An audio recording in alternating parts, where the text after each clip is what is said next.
tie unkomo no now Kotoko youth team no now can youth team no now Kotoko already some youth team or third division also the ban youth project you are one of the best so when you're the best Kotoko youth team we then I respect it on both third division then I be kind of for youth team I think it's a very good project and then my brother Kran Eba if you America timena mdina ma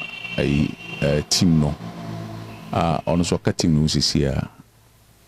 well me omo invite me I was say me kona mkoshe omo matches ni bi I think say be next week me kona makoshe omo matches ni bi da ma comment ne ekoso ewo me fi say nyina start say eboa na yehwe na ya advice omo I think say team no betimi akona nim and then every year bia no see timinya 1 or 2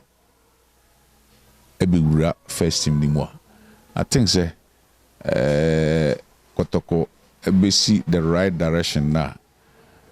every year bia na was say you player free outside the bar meanwhile you won kwala ho ebetim atete o mo ebetim de omora because time no o hwe your players ebewura mu alasan receive kwakuminka with Jamin Fan Crency and near five players Kwakuchre very fine defender he probably 5 nearby at that time and then which is saying make it at the top and some of more one chance in the Quran Stanley Abranum na say ne other players no mo ko go fields the Quran ye call fufro no kra na aso mo mpese omo ofisi isusa nti omo mpe nti go for swap fire e ma ye call ti e call omo say in sign contract and am so omo e fire ni omo emra obviously na enyi ska na yenko and ala san so yenko fa ni omo na emra nsa na abeji ska no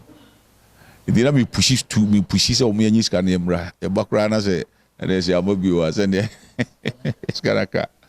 and omunyina ase o yemra ne yemaje yemefa ne omane yemra nti mbefa me ne oma obantuma esi ka ne mu na yekọ alaba ti alaba e chance alasa de ne oma boy has ogofo be sarando bus no say omunyi ye ne oma free eno muyi ye ne oma nyina free bus ne ye wa na Kotoko bus no ba e na be fa e de yekọ stadium do one of the contract to one say sign yes and it's inside contract, you know. At that time, yeah, just go first, but you could sign Kotoko free. Omra and you 1 city cry. You can see now a done war you move at that time. My father bought Kotoko for bear on a coach Malek or Sekofi, and you know, me Pio Kotoko no na. We are proud of some of my Kotoko. And not even without Scano Krana, I'm happy. Me happy. Say, my Niska Krana, Maniaji. So me, Baby see me papa nine, Kotoko. Question is, if some Kotoko now some the year or benefit principally Enokre. Oh, so me Kotoko na me tikrumwe. Be a bibi Krana say. Be a big hiame and I said be dura him fear and your Prince Opoku ni I will wait on the mushroom Kotoko or mushroom ye be a quite be brave amount and yes come crana but be a qua bianca near my bit my difficult amount who drew her a quite me be indeed Kotoko say oh bonus a we am now soon year when you are some for so even yes can qua ba bi amfasudie bi obenya no essence kakra I know na me advice current players na e ho say na say edu tembi anya de nyina na iska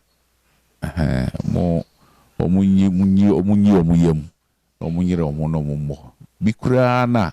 obe ne bi wasase se bi na akopie ohene fie anya me na ni bi ni na de asem mo fa na de ma no and I said, "Kona kofa wadie." And okra ne sinska. nti no I think say futu am de be man kwala e ba no say o ti krom na o som Kotoko na o som ni ya o ho nkyere wo da ene futu kakra am de be ma yen kwala e ba no